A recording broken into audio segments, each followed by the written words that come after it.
সহায় কৰিবলৈ ক'বা কৰক আমাৰ কিবা এনেকৈ ক'বা হিমন্ত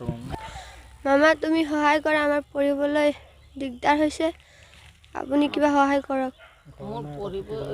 ইচ্ছা আছে তোমাৰ নামটো আমাৰ পঢ়িবলৈ ইচ্ছা আছে নমস্কাৰ মোৰ নাম শ্ৰীমতী মনীষা গোৱালা কোন শ্ৰেণীত পঢ়ি আছা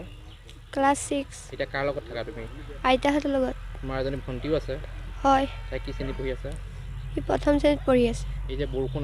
আহিলে ভয় লাগে ন ভয় লাগে গাত বৰষুণ পানী পৰে পৰে কি কৰা তেতিয়া আইতাই আঁঠুৱাৰ ওপৰত কাপোৰ দি দিয়ে হয় কিয় লাগে বৰষুণ দিলে তিতি যাম বুলি ভয় লাগে কাৰণে কিতাপ পত্ৰ তিতা নেকি কেতিয়াবা বৰষুণত কিতাপ পত্ৰ নিতিতে ভাল জেগাতে ৰাখোঁ খোৱা বোৱাটো অসুবিধা হয় ন তোমালোকৰ খোৱা অসুবিধা হয় এসাঁজ খালে এসাঁজ নাইকিয়া হয় আৰু আইতাই কেনেকৈ তোমালোকক মানে ঘৰখন চলাই আছে খুজি মাঙি আনি য'তৰ পৰা কৰি পেলাই আৰু আনি পেলাই খুৱাই আছে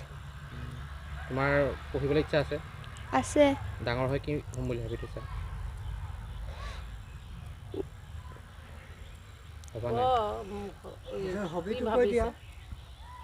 কিবা এটা হ'লেহে তুমি কিবা এটা কৰিব পাৰিবা এইটো অৱস্থাৰ পৰা দূৰ হ'ব তুমি ভাল মানুহ হ'বলৈ ইচ্ছা আছে কৈ দিয়ে নাৰ্ভাছ হ'ব নালাগে ভয় খাব হ'ব এটা নালাগে ভয়